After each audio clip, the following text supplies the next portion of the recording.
Hola, mi nombre es Dana Valentina Serrano, soy estudiante de Geología.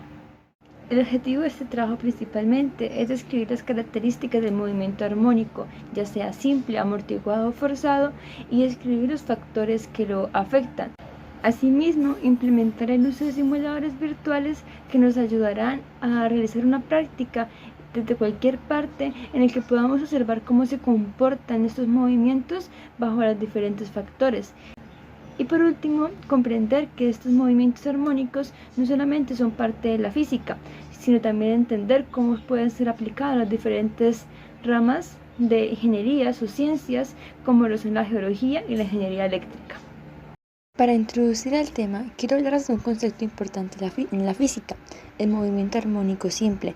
Cuando hablamos de movimiento armónico simple, hablamos de un modelo ideal. Es un tipo de movimiento que se caracteriza por la repetición periódica de un movimiento de ida y de vuelta alrededor de una posición de equilibrio. Los 4 factores más importantes de un movimiento armónico simple es la amplitud, la frecuencia, el periodo y la fase.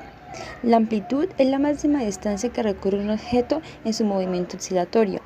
La frecuencia son las oscilaciones completas que ocurren en un intervalo de tiempo. El periodo es el tiempo que tarda un objeto en completar un ciclo completo de oscilación. Y la fase es el desplazamiento del objeto desde su posición de equilibrio en un momento determinado. Pero como dije al comienzo, esto trata de un modelo ideal de movimiento armónico. Hay 2 tipos de movimientos armónicos en los que se ha afectado por diferentes fuerzas. Por un lado, tenemos el movimiento armónico amortiguado libre. Este tipo de movimiento nos habla de un amortiguamiento en el movimiento. Es decir, disminuye su amplitud con el tiempo debido a la fuerza de fricción o resistencia del medio en el que se encuentra. Y pueden ser de 3 tipos. Subamortiguado, cuando la frecuencia angular es mayor al amortiguamiento. Críticamente amortiguado, cuando la frecuencia angular es igual al amortiguamiento, y sobreamortiguado, cuando la frecuencia angular es menor al amortiguamiento. Y el otro tipo de movimiento armónico sería el movimiento armónico amortiguado forzado. Este movimiento también se ve afectado por el amortiguamiento igual que el anterior. La diferencia es que en este afecta una fuerza externa periódica a un sistema que también está sujeto a una fuerza restauradora y a una fuerza de fricción. En la naturaleza existen diversos movimientos periódicos o movimientos oscilatorios. Un ejemplo de estos movimientos puede ser la trayectoria que realiza un péndulo o la vibración de las cuerdas de un instrumento musical. En este video vamos a realizar un análisis de los diferentes movimientos, sea el movimiento armónico simple o el movimiento armónico amortiguado. Se realizó además un análisis de una simulación de un sistema masa-resorte. Además de esto, se respondieron algunas preguntas que aparecen en esta página, como cuál es la relación entre la aceleración y la posición, o cómo la masa o la constante elástica afecta la relación entre la aceleración y la posición. Además de esto, se realizó un análisis de cada uno de los gráficos de las diferentes variables de este movimiento, tanto la posición, la energía o la velocidad, apoyándonos en los gráficos que aparecían en esta página. Se incluyó también un esquema de la interfaz de la página o de la simulación, el cual nos permitía cambiar los valores del movimiento. Se realizó un glosario donde definíamos o explicábamos algunos conceptos importantes o palabras relacionadas a este fenómeno físico. Se definieron, tanto en inglés como español, algunas palabras como periodo, amortiguamiento, energía o amplitud. Se realizó además un análisis de las aplicaciones que pueden llegar a tener los movimientos armónicos simples o los movimientos armónicos amortiguados. En el caso de la geología, con las ondas sísmicas, y en el caso de la ingeniería electrónica, en los circuitos, tanto los circuitos LC o RLC. Tanto el movimiento armónico simple como el movimiento armónico amortiguado tiene diversas aplicaciones. En el caso de la ingeniería electrónica podemos hallarlo en circuitos eléctricos. En este caso vemos un circuito que consta de un capacitor y un inductor. El capacitor envía voltaje al inductor, el cual genera un campo eléctrico que vuelve a cargar el capacitor, creando así un movimiento armónico simple. Realizando un análisis de este circuito, vemos que el voltaje de un capacitor es igual a su carga sobre el valor de la capacitancia. A su vez, el voltaje en un inductor es igual a su inductancia por la derivada de la corriente, que es igual a la derivada doble de la carga. Sumando el voltaje de la capacitancia y el voltaje de la inductancia, obtenemos la ecuación de un movimiento armónico simple. Haciendo un despeje de la inductancia, obtenemos la última ecuación, donde tenemos que la carga dos puntos, o la doble derivada de la carga, más la carga sobre la inductancia por la capacitancia es igual a 0.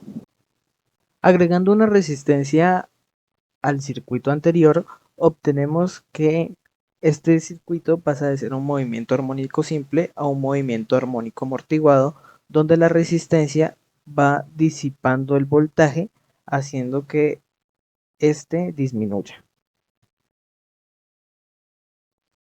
Realizando un análisis de este nuevo circuito, vemos que se suma a nuestra ecuación el valor del voltaje de la resistencia, el cual está dado por su resistividad multiplicado por la derivada de la carga. Realizando el despeje de la inductancia, obtenemos ahora la ecuación de un movimiento armónico amortiguado, el cual está dado por la doble derivada de la carga más la resistencia sobre la inductancia multiplicado por la derivada de la carga más la carga sobre la inductancia por la capacitancia, el cual debe ser igual a 0.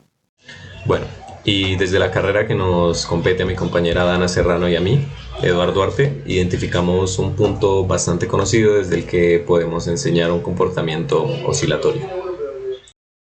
Un ejemplo de movimiento armónico en la geología sería el movimiento de las ondas sísmicas generadas por un terremoto.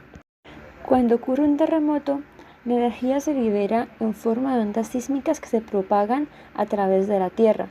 Y esta energía liberada se disipa, lo que causa que la amplitud de las ondas disminuya con el tiempo.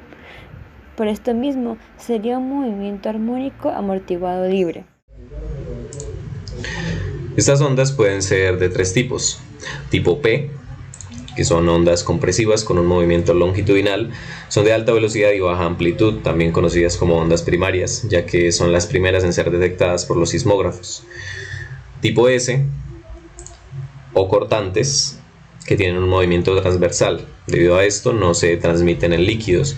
Además tienen una velocidad inferior a las tipo P. También están las ondas de superficie, que incluyen las tipo Love y Rayleigh. Estas ondas poseen una velocidad menor a las dos anteriores, pero una amplitud mucho mayor, por lo que suelen ser las más destructivas. Pero, centrándonos en las ondas tipo P y S, vemos que la velocidad de estas se calcula utilizando parámetros intrínsecos del material por el que se transmiten. Para la onda P se halla la raíz cuadrada de un valor K, que indica la incompresibilidad de la roca, multiplicado por su rigidez, esto dividido por la densidad. Para la onda tipo S se calcula teniendo en cuenta la rigidez y densidad del material únicamente.